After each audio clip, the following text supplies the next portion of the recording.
Hi everyone, thank you all for coming out tonight. My name is Westcott Condra, and with me here today to show you the 5 fixes to flip your leadership into profits is my crew. William Barnes, Steve Adiakin, Muhammad Alaz, John Bell. Jorge Carrillo. And during our presentation, we're going to follow the same pattern throughout. First, we're going to start with our tear downs, which is our don'ts. Then we'll move on to our build ups, which is our do's. Then we'll move to our blueprints, which is the plan to achieve the fixes. And then we'll finish with the blueprint, which is what the benefit of the fix is. So now I'll take you through our work schedule so you know what to expect. First, Will is going to start us off with how to design a realistic plan. Then Steve will go over our positivity video and how to hire an enthusiastic crew. Then Muhammad will demonstrate how to manage relationships from upward relationships. And then John will show you how to build lateral relationships. Jorge will round off our last topic with how to sell to your market. Then at the end, we'll have time for a final walkthrough and Q&A. But before we get started, I'd like y'all to find your activity sheet. Looks like this. And take a moment to read through the questions and get familiar with them. So go ahead and do that real quick.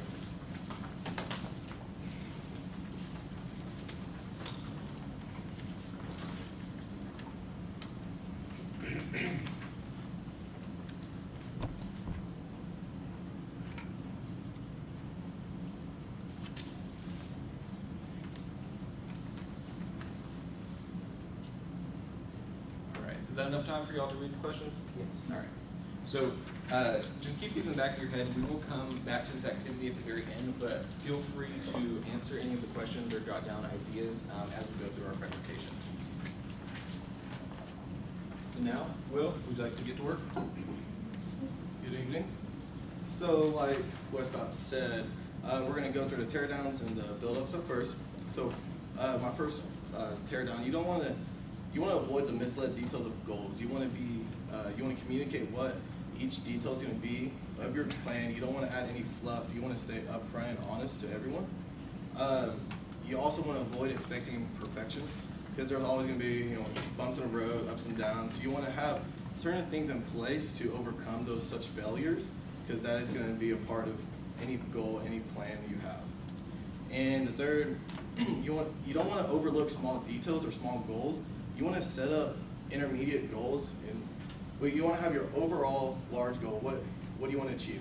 But you want to have certain steps in place, small goals in place to achieve that. You want to know what it's going to take to achieve your overall goal. And what you want to build up, you want to know your specific details. You want to know the ins and outs of everything you were talking about, everything you were dreaming of accomplishing. So you want to, when you're communicating to your team, to your peers, you want to be the most confident person in the room. You want to let them know, hey, this is going to work, this is the plans, these are the steps that it's going to take to achieve them. Second, you want to create an action plan. And this is referring back to those small steps you are going to create. You want to have those details. You want to know what it's going to take each and every time. What's the process? What are the main hours you're going to have to put into it? Every aspect of the overall goal, you want to know the execution plan.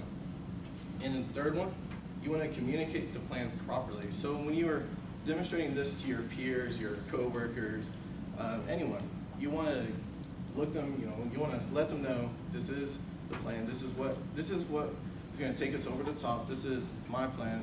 Everything about it. You don't want to, when you're sharing your goal, you don't want to have any doubt. There is going to be doubters in the room, of course, but let them know, hey, if we fail at this portion, it's going to be okay. Certain things are in place to overcome such. Now onto the blueprint.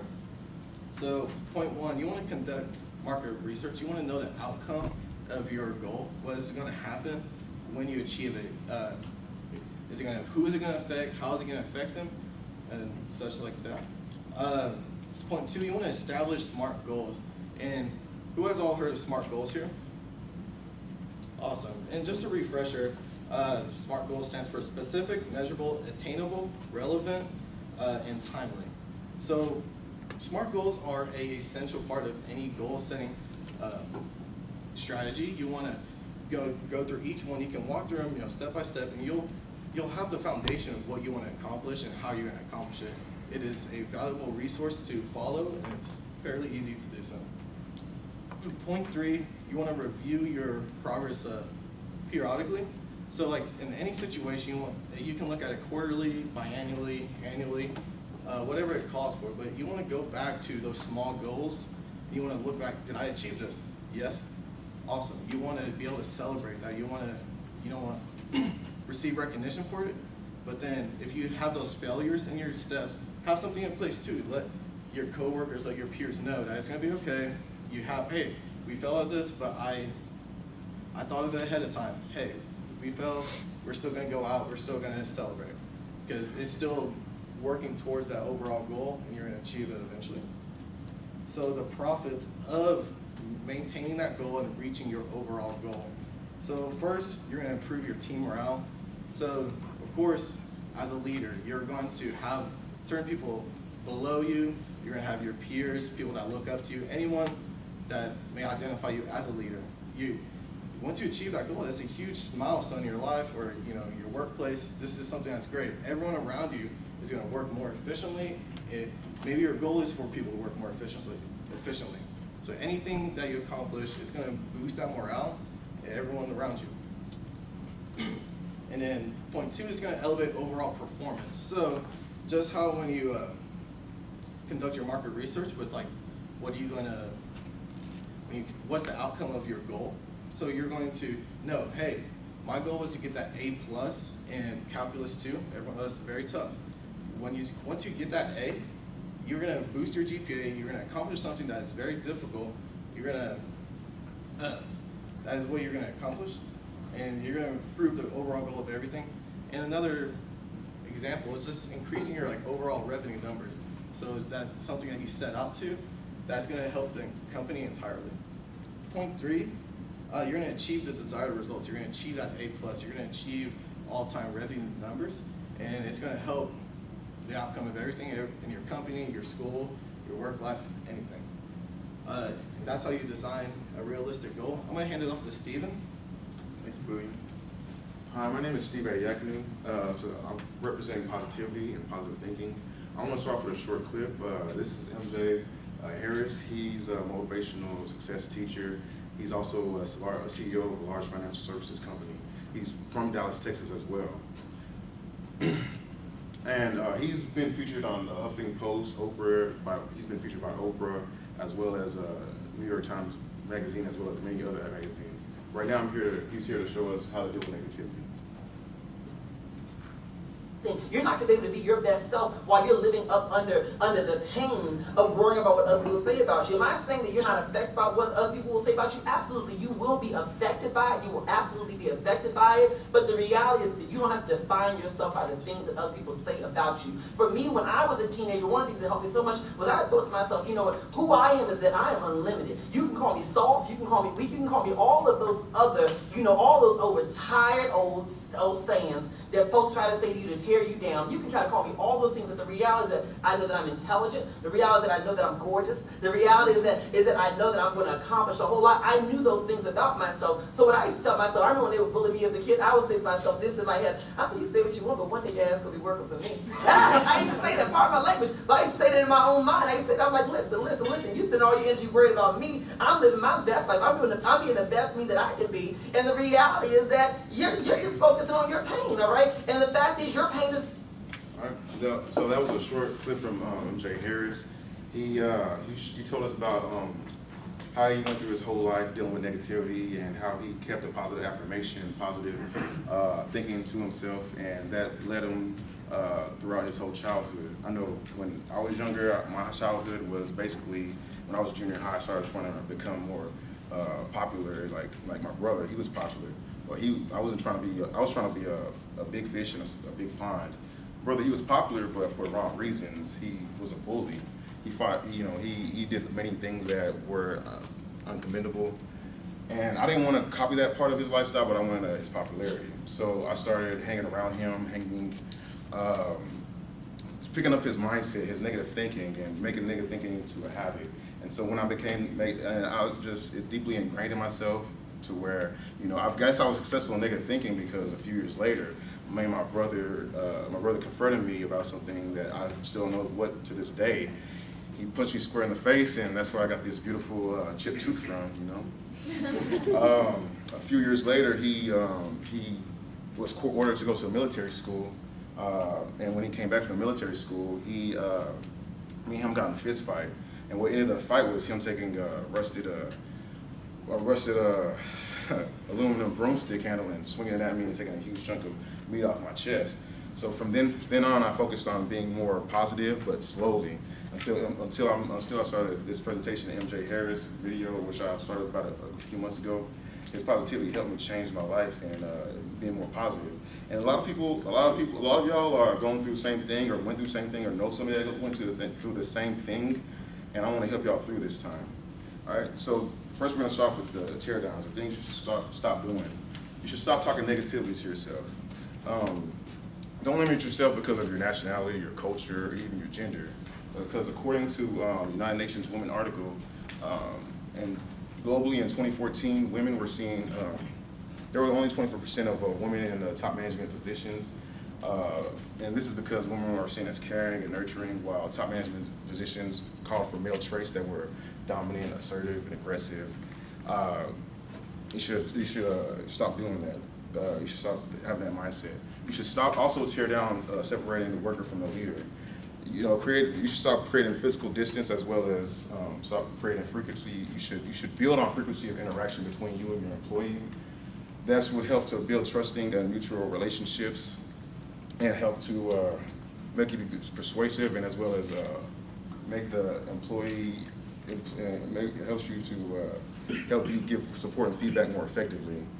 You should stop doubting others on your team. When you stop doubting others on your team, you will be able to have a trusting and mutual understanding of each other. You'll be able to, because if you don't, if you go back on your word, you say something and you don't do it, you go back on your word, the employee's going to trust you less and less. They'll be more skeptical and they'll be more cynical. These are the things you should build up. You should build up on upholding optimism in all settings.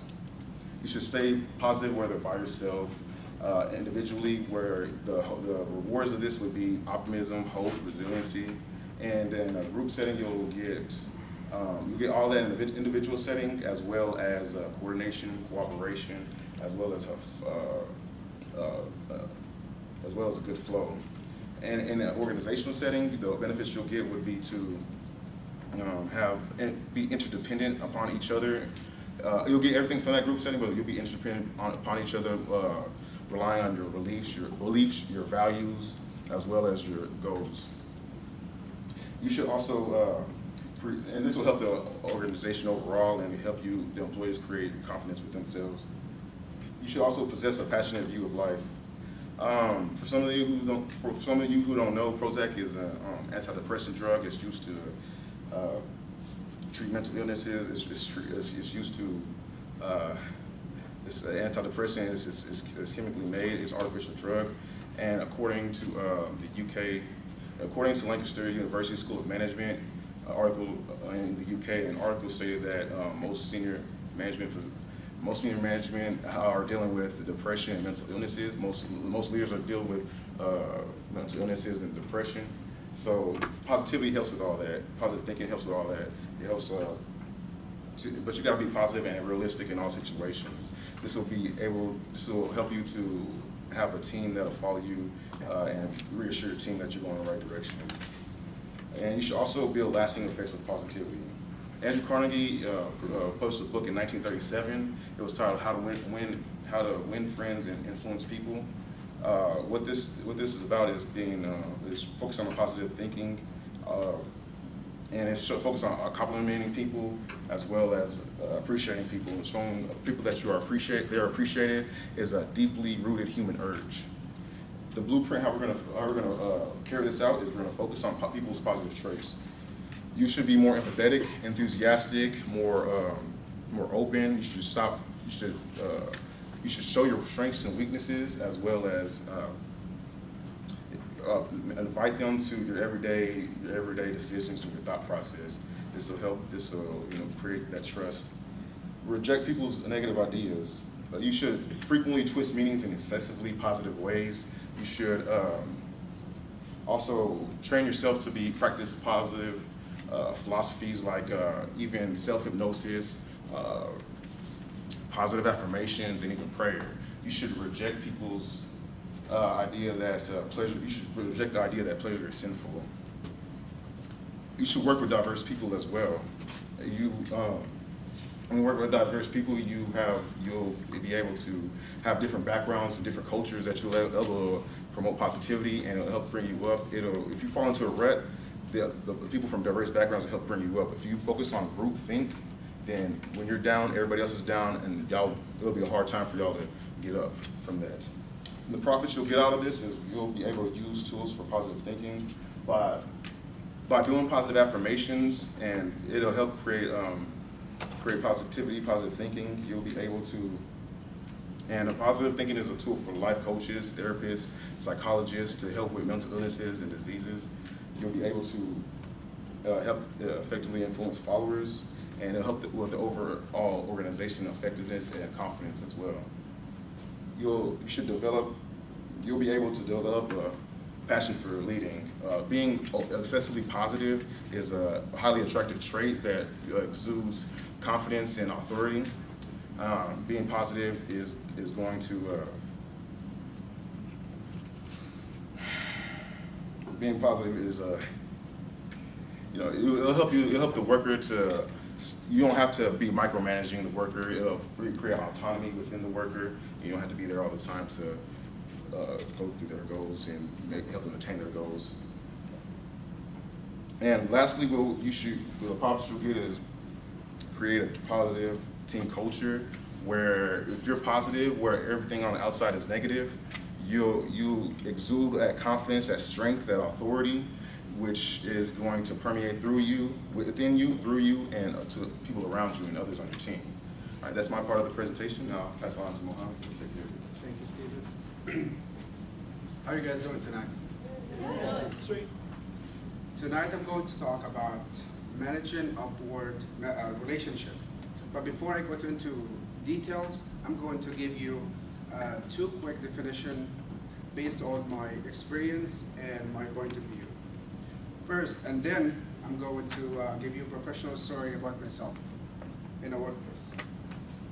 First, manager described as managing your employee work behavior, not emotional and personal behavior. Leader described as managing your employee as a whole, including personal and emotional behavior. The professional story is, I have two managers. I'm going to refer to them as managers Lisa and leader as Candy.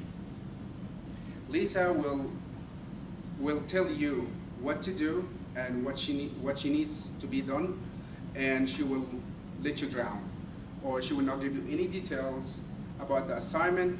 She just give you the assignment and that's it. And Candy, she will ask you what she needs to be done, and she will also make sure that you know the details and make sure that you know how to work with the software. And also she will tell you who needs it and the time period that need to be done. Now, in order to manage upward relationship, we have three walls to tear down. The first one is outshine your boss. Have you guys ever read 48 Laws of Power? The evil book? No? The first law of that book say, do not outshine your master. And I found a relationship between that book and our topic. So I got outshine your boss. Never outcall your boss mistakes. Make them feel comfortable around you.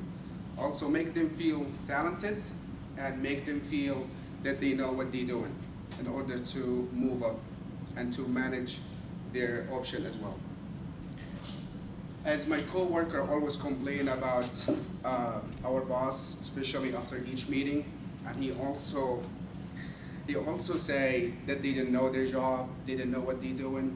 That's why That's why I see him in the same position for the last 7 years and never move up, because he talks too much about the boss and claim that they didn't know anything about, the job. Second wall that we're gonna tear down is argue with the management. Avoid conflict with the management. That's number one rules. To make you feel comfortable work in an environment, just avoid argue with your boss, argue with peers or colleague or anything like that. The third wall that we gonna tear down is conceal your action. Concealing your action, I got that point as well from 48 Laws of Power. Conceal your action means be discreet when you do something to your boss, and do not tell your peers or colleague that you done this to your boss to achieve their goals or anything like that. And also avoid gossiping in the office. And we all know gossiping in the office is the main issue that we all face in the workplace. And now we're gonna build 3 walls to replace what we tear down. The first one is engage with your team in a secret way. Advise your team, advise your leader, your manager, in a way that not make them feel that you are in control or you trying to control their options. The second wall that we're going to build is act as a work role model, or as we say in Arabic, لا يغير الله بقوم حتى يغيروا ما بأنفسهم, which means if you ask people to change, you have to work on changing yourself. You have to change yourself first before you ask other people to change. So if you want your manager or your colleague to act in a certain way, you have to be a role model. You have to do the act before you even say it. And third wall is volunteer your time as needed, which is helping your manager with all the resources that you have. With all the resources that you have to succeed and also achieve their goals and the company goal.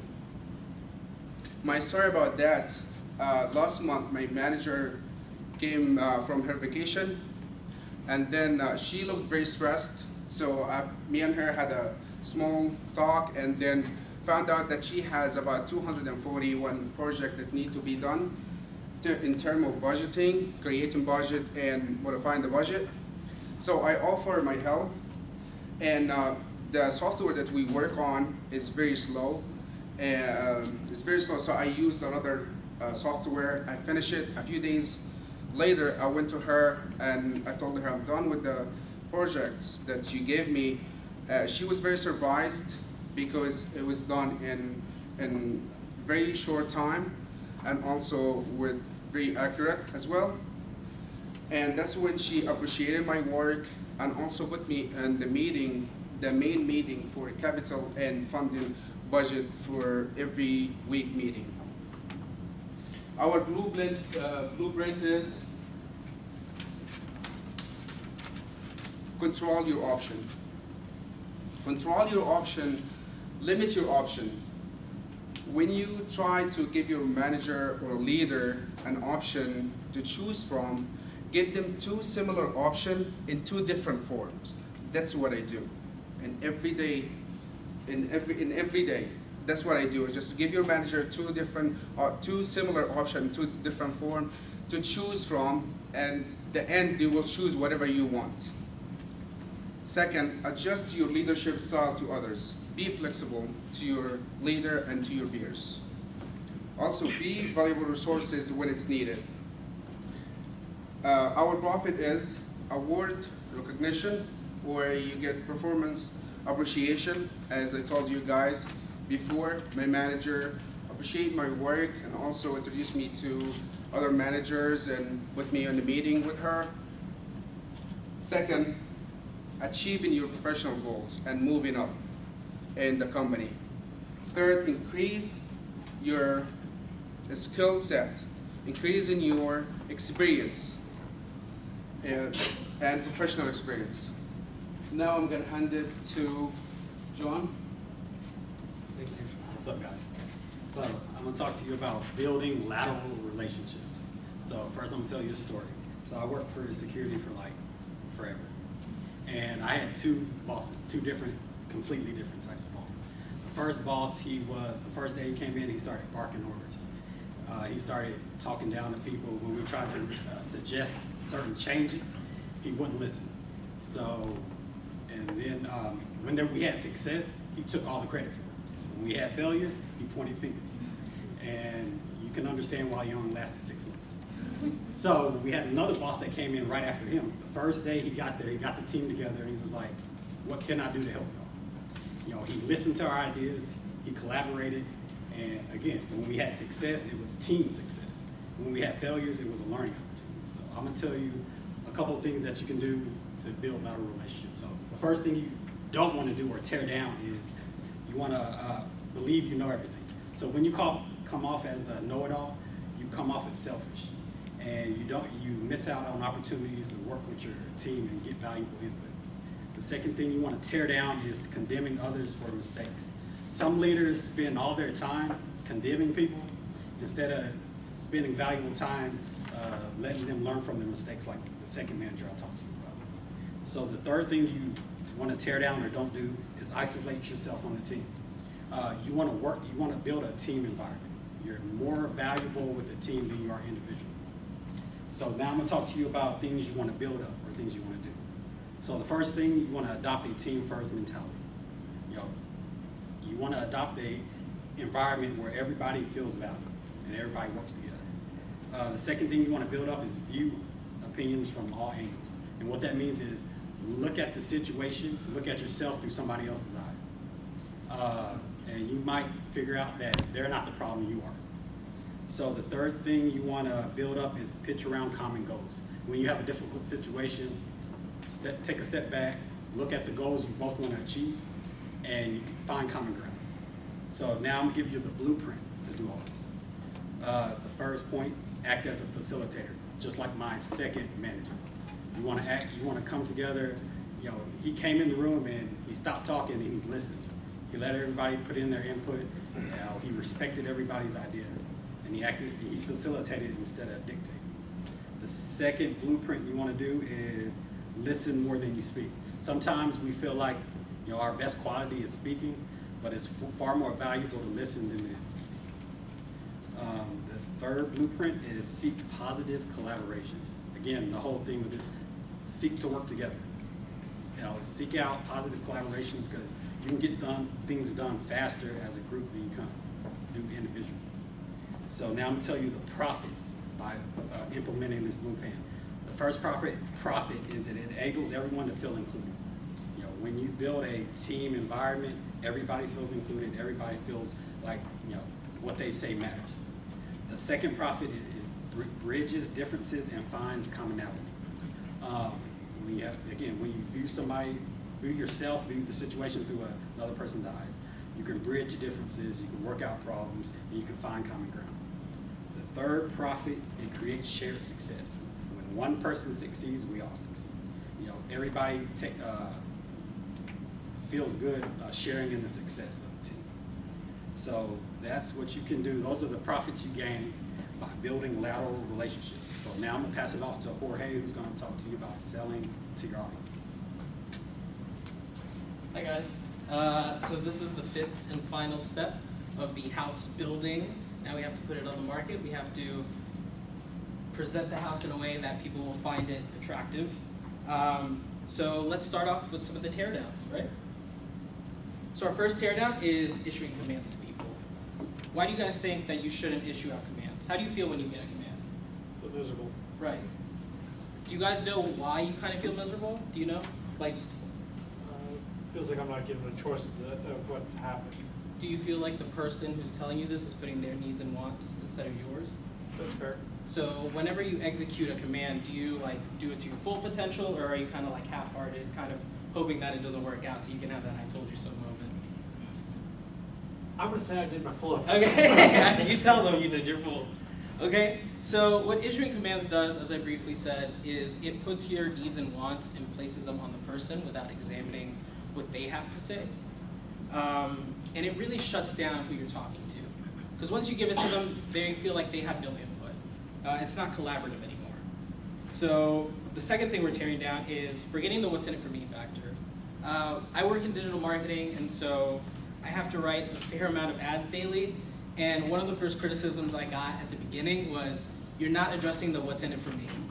People, when they're scrolling through Facebook, when they're scrolling through Instagram, they're asking themselves, what's in it for me at like 0.00 seconds, right? Who's done this? Who's seen an ad and be like, why are they offering me a Mercedes-Benz? Like, I have 10,000 in student loans.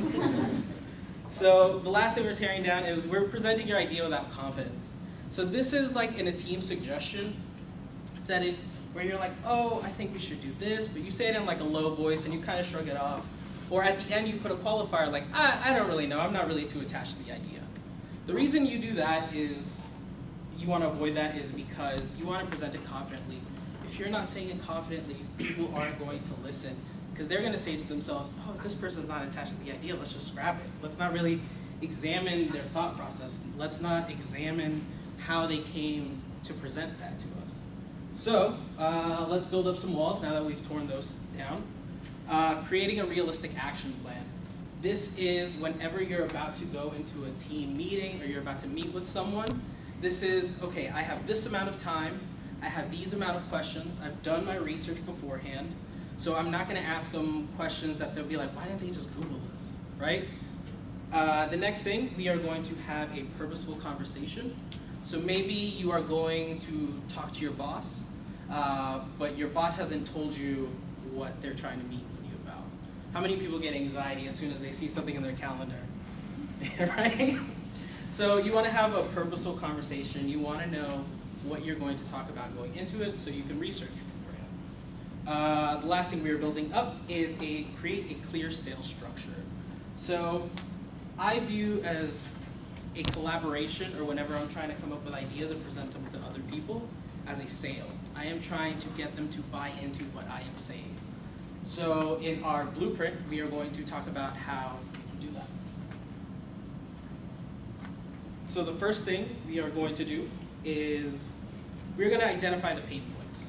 This is an idea that was brought by Neil Rackman.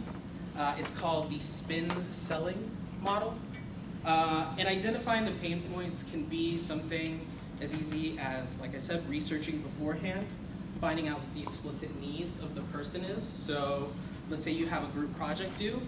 You can look on the syllabus to see when your checkpoints are, to see what the deliverables need to be, to see how you can divide out the work. The next is addressing those pain points directly. So you can do this by kind of making those pain points more concrete, right? So if you can give an example of a question, it would be, if X doesn't get achieved, how does this affect our outlook for this? So if we don't meet our goal for this week, how is that going to affect our planning for the next meeting we do, right? Or you can do, if we're not able to do this, then how is it going to take us down the road? How much time is it going to take us to fix this? So shouldn't we address it here first? How can we address it? And then that's where the collaboration starts. In these type of questions, you want to also have genuine curiosity. Because have you ever been like asked a question, but then the person kind of like cuts you off in the middle of your answer, right? So at that point, it kind of seems disingenuous and like they just want to get to their next talking point. And by doing all this, we can have some profits. So let's take a look at those. The first is we're grabbing the attention of the person because we're addressing the what's in it for me factor. We are listening to what their needs are. We are listening to what their wants are, what questions they have. We are taking all this into account when we're talking to them and putting our idea forward. Like, oh, if you have some hesitation about doing the questionnaire portion, maybe we can have Tom help you because he has done thousands of questionnaires at his job. So you can address and cater to the people in your team. The next is we're avoiding